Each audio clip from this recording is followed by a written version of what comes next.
The bell rings, and suddenly 30 teenagers materialize in your classroom like a flash mob nobody asked for. Backpacks thud to the ground, someone's eating Takis at 8:05 a.m., and a kid you haven't seen since last Tuesday strolls in like they're making a celebrity entrance. Meanwhile, you're standing there, coffee in hand, staring into the void, thinking, I could have been a librarian. Librarians don't get interrupted mid sentence with, Can I go to the bathroom? Let's face it, the first 5 minutes of class are chaos, pure chaos, but they're also the most powerful 5 minutes you have. If you nail them, the rest of class is smooth. If you don't, you'll spend the next 50 minutes Googling teaching jobs that don't involve humans. Now, here's the good news. I've cracked the code. I call it my first 5 minute formula. No gimmicks, no summoning circles, no inspirational TikTok dances required. Just routines, hooks, and Jedi level tricks that will make your students think you have actual superpowers.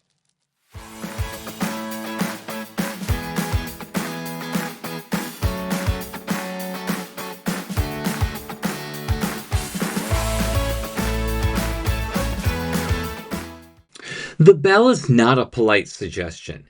It's the starter pistol of your class. And if you don't claim it, your students will. And trust me, you do not want your class run by 14-year-olds hopped up on Monster energy drinks. Here's how you Beyonce the bell. First, the do now ritual.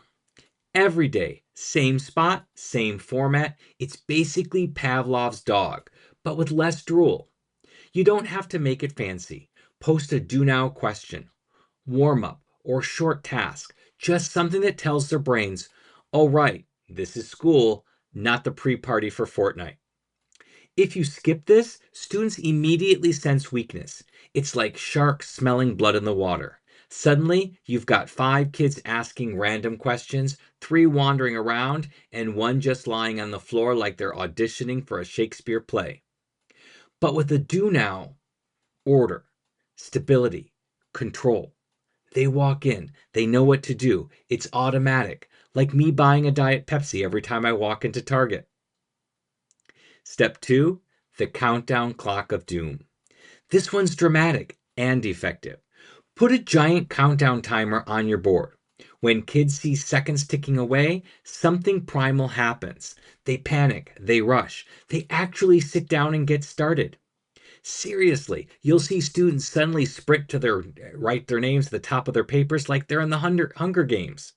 Stationary edition. And don't be afraid to ham it up. You have 90 seconds before the timer hits 0. After that, I can't be held responsible for what happens. They laugh, but they also move. Step 3, strategic silence. Here's my personal favorite. Greet them, smile, nod, and then go silent. Absolutely silent. Say nothing. Just stand there. It's unsettling. It's awkward. And it works. Students whisper, Why isn't Profe talking? What's happening? Are we in trouble? It's beautiful. They silence themselves because you didn't have to. Congratulations. You've just Jedi mind tricked them into paying attention. Teenagers' mouths are chaos machines. If you don't grab their brains in the first 60 seconds, their mouths will be running commentary for the rest of class. So, hook the brain before the mouth. Strategy 1. Ridiculous question of the day. Put something absurd on the board. Would you rather fight one horse-sized duck or 100 duck-sized horses? Instantly, students who haven't spoken in 3 weeks are passionately debating duck-based combat scenarios. Suddenly, you've got engagement, laughter, and focus, all before you've even taken attendance. And bonus, if they're arguing about ducks, they're not arguing about whether Trevor's haircut makes him look like an off-brand Justin Bieber. Strategy 2, quick PQA. Tie vocab to their lives.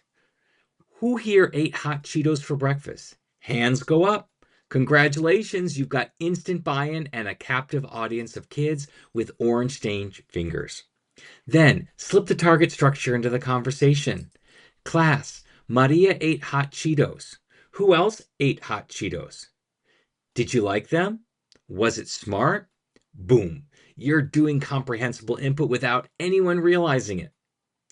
Strategy 3, micro story start. Start class like Netflix autoplay. Drop them in the middle of a scene so the llama walked into the cafeteria, and then pause. Their heads whip around, their brains scream, "Wait, what? Llama." You've got them. They're hooked, and you don't even know that they're learning because they're too busy being curious.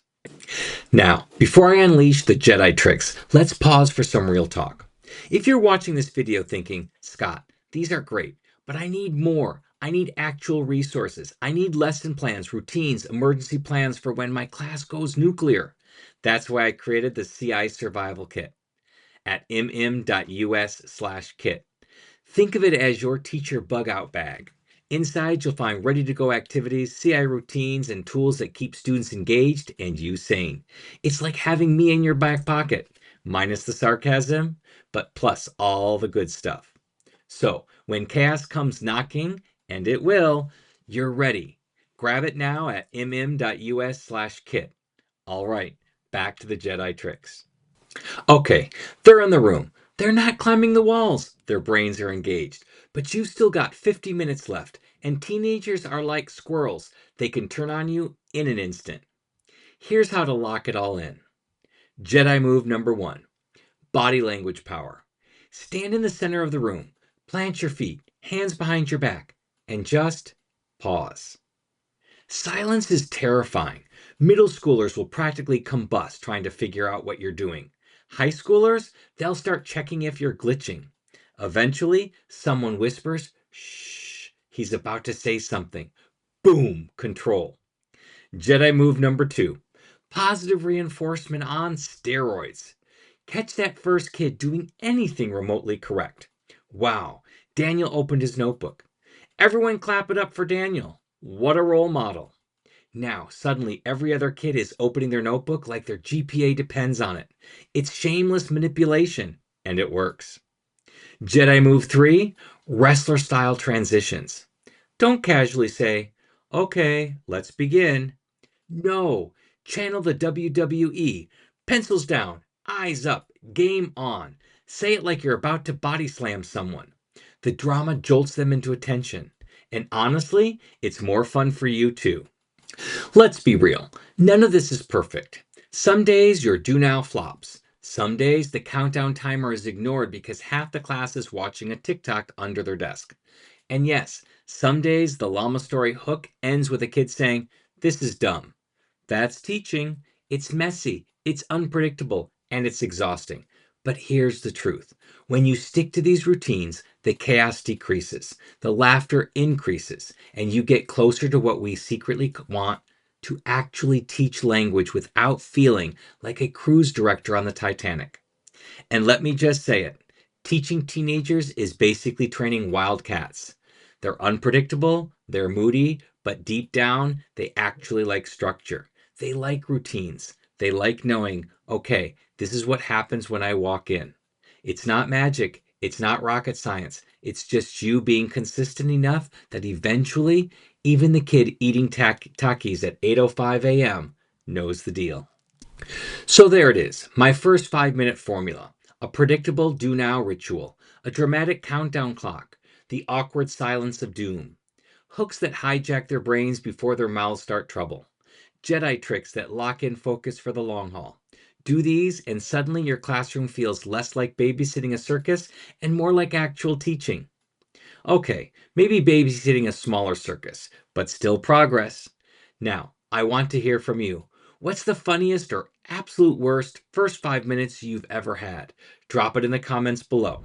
Make me laugh, make me cry, make me feel slightly better about my own disasters. And when you're ready to take it even further, check out my next video, Burn Your Vocab List. Teach words with sass and no stress. You can watch it right here. It's the perfect follow-up because once you survive the bell, you've got to survive vocab. Happy comprehensible input.